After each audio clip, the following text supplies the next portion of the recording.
Thank you all for tuning in to Sophisticated Sunday. I'm going to be your host for today, Negzo, and this is my co-host, Osun Funke. I am an Iyanifa, which is an initiated priest of Ifa, and I am not to be fucked with. Okay, and I'm a priest of Haitian Vodun, and we're going to be talking to you all today about white candles, candle magic, working with your ancestors, working with deities, and we're also going to be doing what you all like and love, psychic readings. Yes. So the first question that I have for you is, what is the power? What is the intrinsic power of a white candle? So, really, the intrinsic power of a white candle is that it is a blank slate. It's actually open to your will. Mm-hmm. It bends to your will completely. And the reason for that, without just getting too scientific about the candle magic, is that everything is energy and everything has a vibration. So every color actually vibrates, and that vibration relates to the energy, which should correspond or relate to the work that you're doing. Mm-hmm. Okay, so if you're using a white candle, it's kind of neutral. It acts more as an amplifier than as a thing itself. Does that make sense? Mm-hmm. Yeah.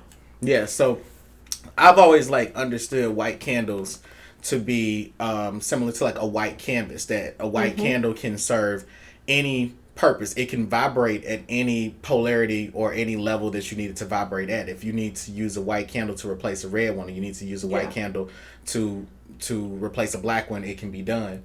But when I think about how colors work in terms of sunlight, white light will reflect other colors. So it's, white composes a little bit of all the other colors. So it has a little bit of Pisces energy. I have a little bit of some of everything. Yeah. I've also thought of white to be, well, I think when I think of candle magic in general, I think of the colors that you wear. So when I look at men style guys on YouTube, they will talk about how colors are, will evoke certain emotions or to send certain signals to people, such as you wearing this red means that you would, command a certain amount of attention, or me wearing all black is trying to say that I'm trying to be a leader, or I'm trying to indicate that I'm an expert over some sort of field.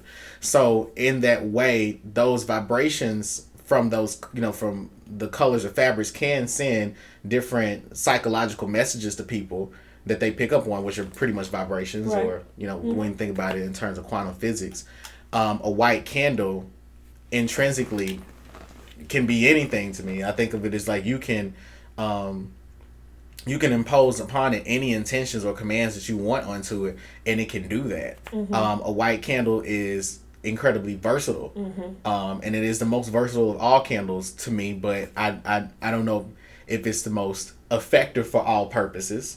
So that's something that I was going to say.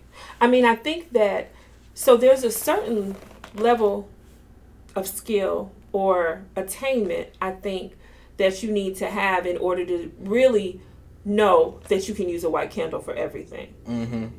I don't really feel comfortable just telling people just get a white candle and do what you want to do, because magic is all about your will, and it's all about exerting your will over people, situations, etc., circumstances. And you need to be adept at doing that. You know what I mean? And so if you're for your first spell, I would not suggest that you use a white candle if you're trying to conjure money or love or whatever it is that you might be working with, just because your personal will and may not be strong enough, and your ability to exert it or apply it to the work that you're doing just may not be quite where it needs to be in order to bring that about. However, all you need to know is that you can do that. You get what I'm saying? So it's yes, it requires practice and work to do it, but really it's just making that switch in your mind and knowing that this candle, along with every other element that you include in your work, is going to do exactly what it is that you command it to do, knowing that and believing that. Yeah. So when you think about, let's talk about, I don't exactly think that magic backfires. I think that it does what it needs to do. I don't see magic ever backfiring. Everything makes sense. Like when things don't go the way that you want it to go or you intended it to go, is usually a step that you missed, or there's a misunderstanding in your interpretation of the results of what you wanted. Or if you subscribe to the teachings of Ifa, your Ori, which is your head, is your supreme deity and has absolute dominion over everything that you think, do, say, or experience. And so it could be that whatever you left out, you did so because it was what needed to be done for your greatest good. So either way, it's still a part of the path. Exactly. Right. And it's something for you to learn from. So I guess my question for you now would be, do you feel like white candles are the safest candles for someone that's that's new to spirituality or new to witchcraft, new to the practice of magic? Is a white candle the safest for them to work with? I don't really know how to answer that. I mean, I want to say yes, just because it doesn't have its own energy, a lot of its own energy that's going to influence the work. Whereas a black candle, can do a little bit more. So yes, I think it's more benign. You know what I mean? I think it's probably a good starting point. But I mean, we're not going to act like a white candle is a Uzi, or that any candle is an Uzi and by itself is going to just, fuck shit up. It's what you add to it, and what you do with it that actually will bring about the desires that you have. I metaphorically, I liken a white candle to rattlesnake venom, where I'm like, you get bitten by a rattlesnake, am I going to die? No, you're not going to die as a human being. Now, it may take down a mammal that's smaller than you, but that one bite isn't going to kill you, and you're going to be sick for a while. But rattlesnake venom is also the perfect antidote for a lot of illnesses, and you need rattlesnake venom to cure rattlesnake venom sometimes. Exactly, a rattlesnake. So bite. It's not to say that rattlesnake venom isn't, or that a white candle doesn't do anything, right, or that it doesn't pose any potential dangers, that it doesn't have any venom to it, or it doesn't have magnificent healing properties either. I think intrinsically a white candle can be whatever you want it to be, but it's a jack of all trades and a master of none. Yeah, exactly. I mean, that's the best metaphor to apply to it. Okay, so let's talk about using the white candle in place of other candles. Okay. Let's say you are trying to do, you're setting up an altar to your ancestors, and obviously you need a white candle to set up the altar, the altar for your ancestors, but you want to ask your ancestors to help you with some money. You don't have $1 to go to the dollar store and to get a green candle.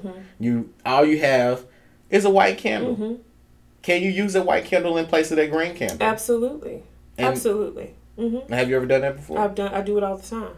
I actually keep cases of white glass encased candles, because I know that when all else fails, I got a candle, and I have a candle. It doesn't matter what color it is. So I keep those on hand in case I don't have the color that I would like to have. I keep them.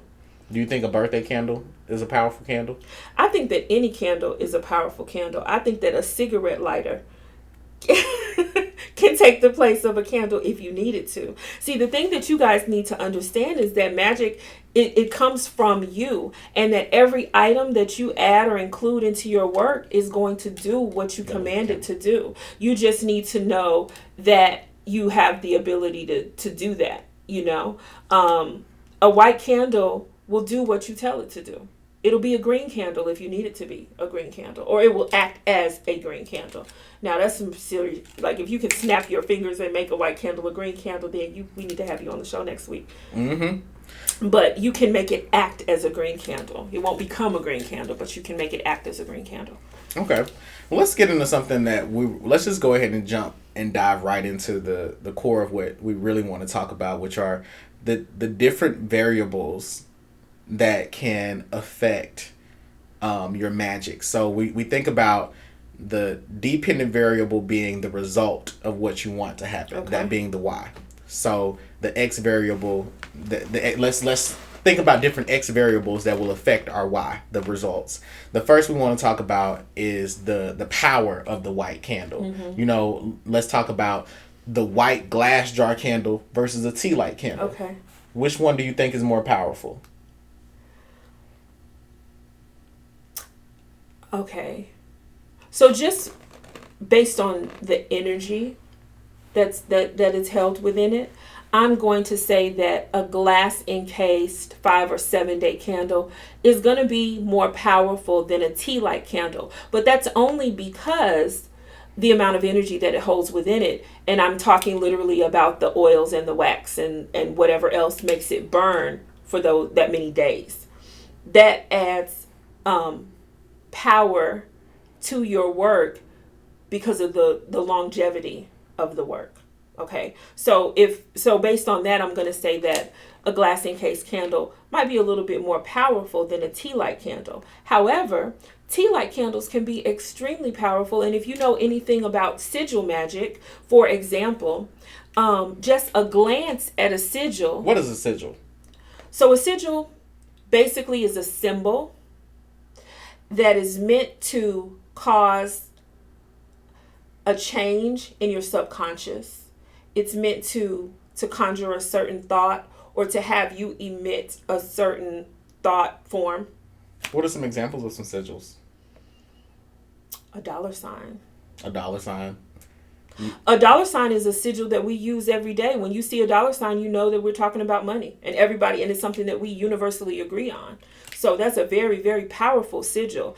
And so, for example, how to incorporate sigils into your candle work. If you are praying for money or something having to do with money, you can actually take a Sharpie and draw a dollar sign on the outside of your white candle. And now it's a money candle. Well, we know that. And I like to draw sigils on my jugs of water. I like to draw either a skull to remind me to, work with Barone, a heart to remind me to get over some bullshit, some money to remind me that, hey, I need to be blessed with some money, the dollar sign. But some other sigils that you all may be familiar with are the Starbucks logo, which is Yemeya, or the mermaid, and also the Apple, the software, like the iPhone, they have the actual bitten, they have the apple with the bite in it to represent, Adam and Eve, the forbidden fruit. So sigils are incredibly important for helping you to quickly identify with a cosmic desire, cosmic source of power, to remind you of the magic that you're already performing. But you were saying that you were saying how you were trying to relate the sigils to candles, and what was the rest of that argument?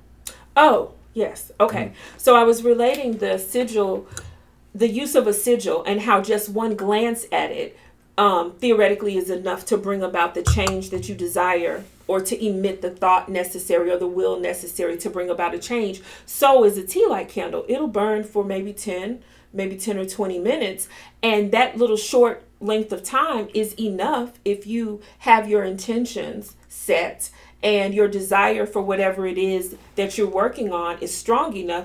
That 10 or 20 minutes is just as effective, provided that those things are true, as a candle that's going to burn for 5 or 7 days.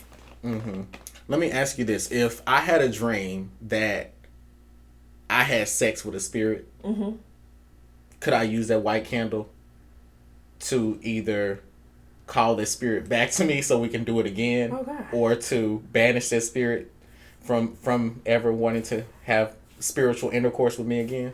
Now, I think that question is so loaded because, I don't know if do you know how to do that? Do you know how to do that? Do you know how to use a candle to banish a spirit or to call a spirit? It depends on your level of attainment. I mean, sometimes the will is enough, and a lot of times that's how we actually learn how to do things. I do think that a white candle could do either of those things, but you would have to know how to do it. Well, the reason I like a glass jar candle more than a tea light candle is not because I can light the glass jar candle and have longer periods of sex with these spirits that want to. infiltrate my dreams. But I like the glass jar candles because of the next variable, which is what I want to talk about: the duration of the spell. Yes. The fact that the tea light candle, even if I burn that tea light candle and I can sow all of my intentions into it, I can dress it, I can pray over it for that hour that it burns, it still burns out. And I know that even if it has put my intentions into the universe, there's another candle that is still working overtime that has more stamina than the tea light candle. So more energy. It contains more energy. Right. That wax and oil is the fuel that is powering your work. There's more of it in a glass encased candle. Right. I mean, that's just... And you could possibly have better spiritual sex. But when we're thinking about using white candles to work with entities, spirits, let's talk about using white candles to contact deities. Okay. You are looking like, oh God. Let's talk about it. Okay. All right. So, what deity? I want to use a white candle to contact Obatala right now. Okay, so... And to give somebody a spiritual bath. So here's the thing, and I've been doing this for 3 months. You know that I'm a priestess of Ifa. And so, you guys, I am a priestess of Ifa. And so my answers are going to be very Ifa-centric and very traditional in their scope and reference. And so what I'm going to say is that if you are not a priest of Obatala, you cannot really contact that energy in theory. You can work with... Let's say our favorite phrase. Echoes. Of the energy. Of that energy. You can work with echoes of that energy. But to say that you're going to conjure Obatala and call him into this work that you're doing because it's a white candle and just because you think it'd be great if he was there, it doesn't work like that. Like the energy of Obatala is so immeasurable and so ancient and so much. You need authorization to even be able to tap into that energy. So that's my answer for that. So if I left out a white candle, some coconut milk, a bowl of rice, some popcorn, all kinds of delicious white foods for Obatala, and I gave somebody a reading, Obatala wasn't in that reading. Far be it for me to tell you where Baba Obatala is. He can be wherever he wants to be. But my understanding, my training, and my experience says that only one who is authorized to command that energy has the power to open that portal.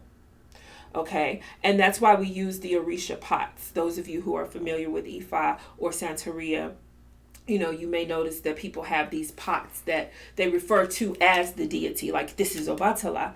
Well, really, that pot is not the Orisha. It is a microphone. It's a microphone that calls that Orisha because of the contents of that pot, the vibration that they have. It opens a portal. And so if you don't have access to that energy that is the Orisha that you are wanting to work with, I don't know that I would feel comfortable saying that Orisha is part of the work. However, though, because I'm not just so staunch with my take on those things, I do think that it's possible to form relationships with the Orisha and the deity. And I think that you can do that without initiation and without permission from any other person. But I would hesitate to say that you can then take that energy or that experience that you've had and apply it to another person. Because I think some of that is just won by your person, like who you are, your DNA, your unique set of circumstances, and really the response that energy has to who you are and your soul. Sometimes I get clients that will tell me, I lit a white candle and I started working with my ancestors and crazy stuff started happening to me. I love that. Why do you love it? I love that because, for one, it lets us know that this is real. And sometimes people need to have that experience. They need to see a door slam or hear a door slam, or have some type of spiritual phenomena occur around them, to really trust that this is real. Mm-hmm. So I love that when it happens, because you and I talk about things all the time, and what do we say? I could not make this up. Like, when shit happens, it happens, and sometimes people need to have that to build to build that belief in the process. Mm-hmm. But now why it happens is something completely different. Mm-hmm. You want to talk about that? Now, typically, what I've seen is that when people get into ancestral worship, and when they start, and that ancestral worship is like the kindergarten to spirituality for me. Mm-hmm. I think pre-K is when you're reading Oprah's The Secret. Mm-hmm. Oprah did not write that book. I mean, you're watching The Secret, but you're the last. Well, I mean, but, yeah.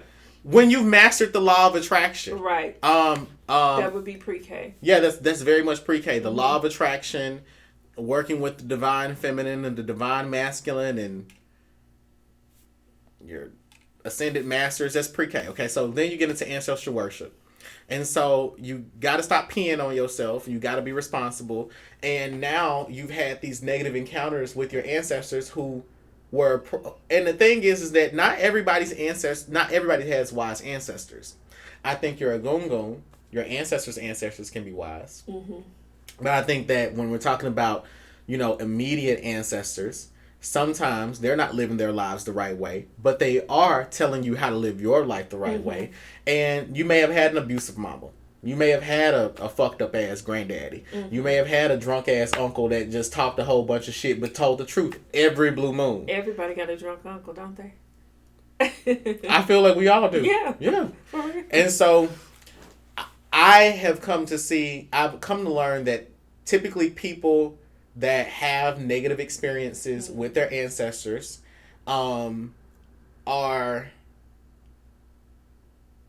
they're really having to unsettle a lot of family pathologies that are resurfacing in the physical realm. It's like whatever hasn't been the generational curses, or whatever you want to call it, the generational pathologies are now manifesting. You're seeing it happen. You're having crazy dreams. Stuff is falling off of the wall because these ancestors that you're working with were never settled in the first place. So now you have to do spiritual work to get them settled. Absolutely. And I want to say a couple of things about that. The first thing that I want to say, you guys, when you begin working with your ancestors, is to remember, as above, so below. Okay? What does that mean? So that means that we're talking about microcosms and macrocosms. How do I explain that? As above, so below. So just how things are set up here, you can imagine that things are set up in the spirit world the same way, in terms of hierarchies of power, in terms of relationship building, in terms of spiritual or personality deficits, and so on and so forth, personality traits. Okay? Spirits are people too. And that's really what I want people to understand. Just because you die, it does not make you an amazing sage who is full of knowledge and the highest levels of care and concern. You just a nigga that lost the body at that point. There are processes that you must go through in the spirit world and levels of attainment, just like we strive for those same things here. So when you initially begin, and that's why it's important to know the ancestors that you are working with. And if you are wanting to incorporate a particular ancestor, you really need to think about their character and who they were and what kinds of things they represented and the echoes of the energy that they left behind that you might be tapping into, that have remained available to us in the physical world. So if you got an uncle, your Uncle Larry, who was a really good gambler, light a candle for him if you're going to play poker in Atlantic City, and understand what it is that you're expecting from him. But if you have some other, really heavy things going on in your life and you need someone that's going to be with you who was righteous and wise, Uncle Larry may not be the best choice. Does that make sense? That makes perfect sense. Yeah. And so, as above, so below is the one thing that I wanted to say. And then the other thing that I wanted to talk about in regards to working with your ancestors is the fact that we're not talking about individuals as much as we are your bloodline. I don't really know how to explain this. The collective consciousness. It's a collective consciousness of your bloodline. Exactly. Mm-hmm. Okay. And really, to address a particular person or a particular being in the spirit world is quite difficult. You know, you have to be one who is able to channel, number one. And then that energy has to be available because, again, as above, so below. In the spirit world, folks are in school, they at work, they're doing things. If they can afford to be at school and at work. Exactly. So you can't just say, oh, my dear Aunt Maggie, let me light this candle, come sit with me for a minute. Maggie might be off doing something else. But calling on Maggie will alert those other ancestors who are available and willing and able to assist you. Mm-hmm. Yeah, I mean, so,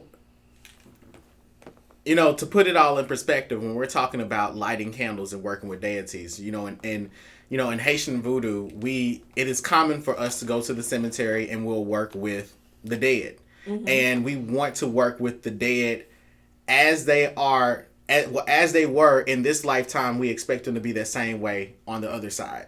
So, because we work with the light and the dark, when I need to do great work and I don't want to call on the Loa for this, and I feel like I need to work with a more humanoid energy, then I'm going to go to the Catholic priest that, or I'm going to go to the humanitarian that gave somebody their first pair of skates in the hood.